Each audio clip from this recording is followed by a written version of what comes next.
Hey guys, this is Junior from the Binary Lab, and in this video, as requested by many people, I'm going to be giving my feedback on IQ option and why I don't like IQ option. So, a lot of people have been talking about IQ option since they came on the internet. In fact, when I went to the Berlin uh, Expo for binary options brokers last year, they were actually one of the biggest vendors over there.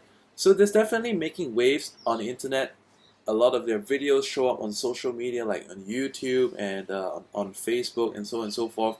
And and I actually say I actually dare say that the videos are well made, and the platform has fast execution, and at the same time they allow trading from $1, and if I'm not wrong, they also allow you to trade for as little as $20 in your account. So, if there are so many pros, what's there to dislike about IQ option? Oh, I also forgot to mention that they actually do have quite a lot of assets available for trading. Okay, so here's the thing. Um, the main reason why I do not like IQ option is because of the format of their trading. Okay, they have a countdown system. A countdown system is used by a few brokers out there on the market, but not by many. For many of the binary option brokers that you see on the internet, basically, if you want to do a 30-second trade, you click and it gives you an exact 30-second trade from the time that you click. Um, there are some brokers that execute the trade a little bit late, and for those brokers that execute the trade a little bit late, you may be clicking, and spot option is a major culprit of this as well. During sometimes when you click a spot option platform, like so many brokers that use spot option, when you click it, it takes up to like 5, sometimes 15 seconds to execute the trade. But uh, end of the day, what you have is an exact uh, 30 seconds, 60 seconds, 2 minutes, 5 minutes from the time that the trade is being executed.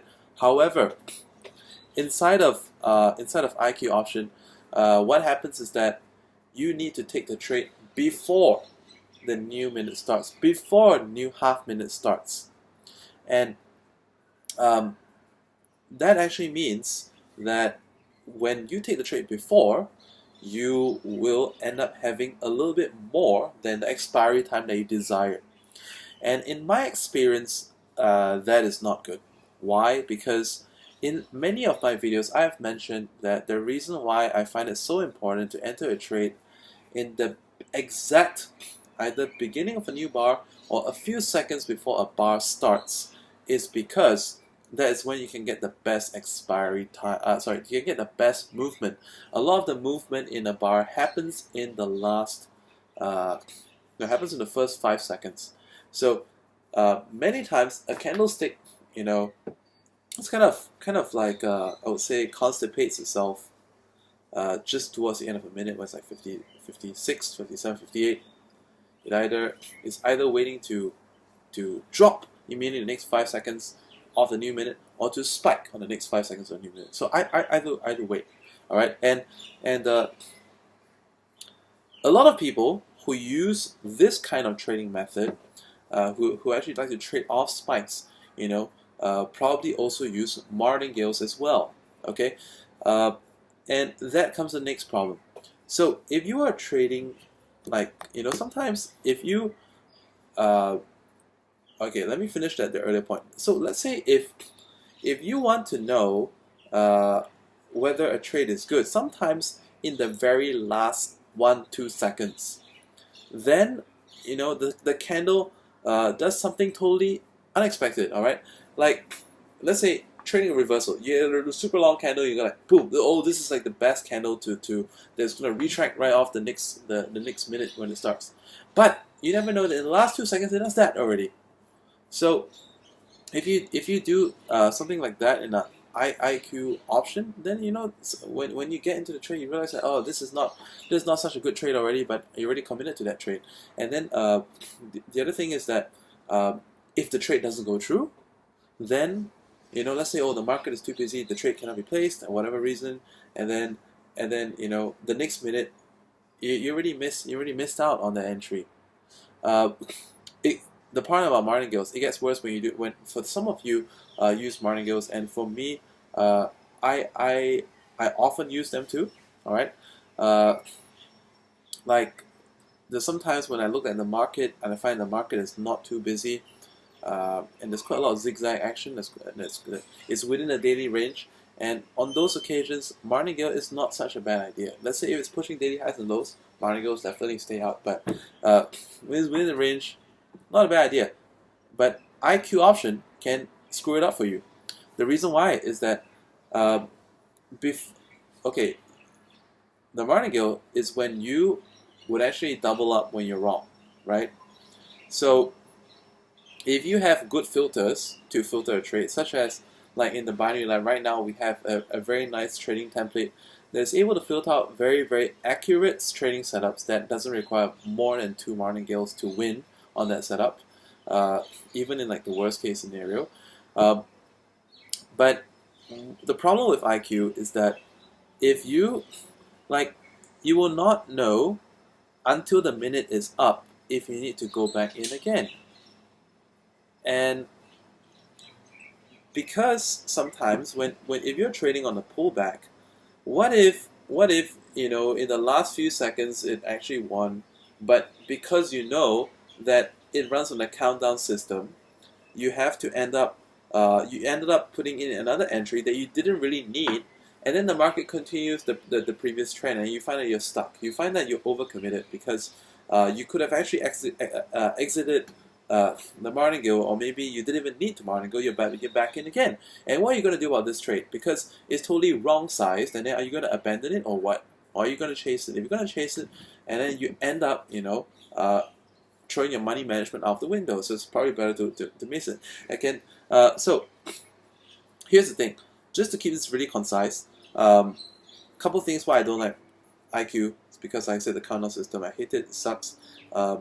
It it prevents you from taking exact trade length, because times that there are times that you want to see at the end of the minute what has happened. Okay, and then sometimes for some reason there are also times when I like to take the trade.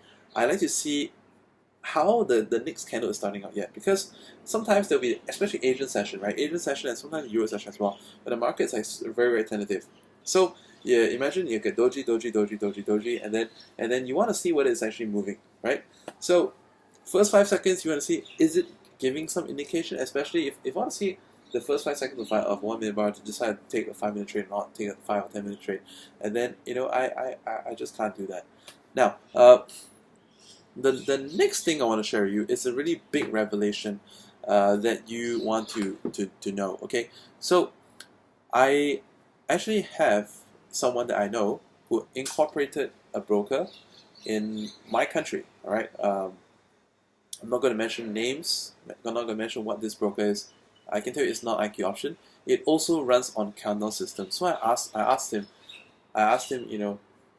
why would you do a countdown system? He gave me a demo before I tried it. It sucks. I hate it so much.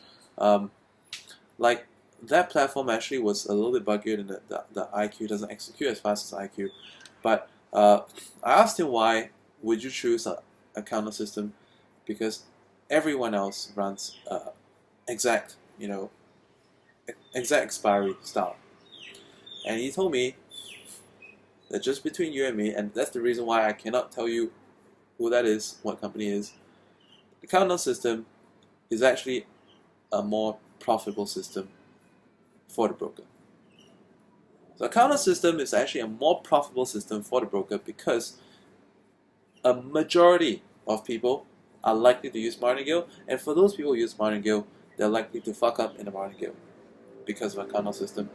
And but for the other benefits that a broker allows, that broker, by the way, also allowed like very small amount trading. I think it was like $2. Okay, IQ is like 10. This one like one. This one like $2. So, so basically, it's to make people love the system, love the interface, but at the same time have something out there. Like, okay, there's nothing. There's never something that's all good. Okay, there's never something that's all good. There's definitely something with it that is not the best, that makes it deal breaker. but a lot of people may like it for the interface, they might like it for the execution, like the pairs. But there's always, if you think about it, a business cannot always be giving. There has to be something that they make back. All right. So this is my video about why I don't like IQ option, specifically because they use a countdown system. And for those of you who have been asking, why I never include IQ option in the binary lab, because I'm telling you very honestly, it's just not going to work with the strategies that I teach in binary lab. For that reason, I wouldn't be putting it in the near future. And also in the next video, I'm going to be sharing with you brokers and the various signal services and trade follow services that they provide. Are they really legit? Do they really help you make money? And should you actually use that? Okay, so stay tuned. If you found that this video was useful, click the like button, click subscribe if you haven't already subscribed, and that's going to keep you in the loop when my new videos come out. Once again, this is Julian from the Binary Lab, and if you're not already in the Binary Lab, check out the link in the description down below, and that's going to get you. It's going to give you information about how you can get into my binary community for free and get on daily trade webinars for free as well. Goodbye.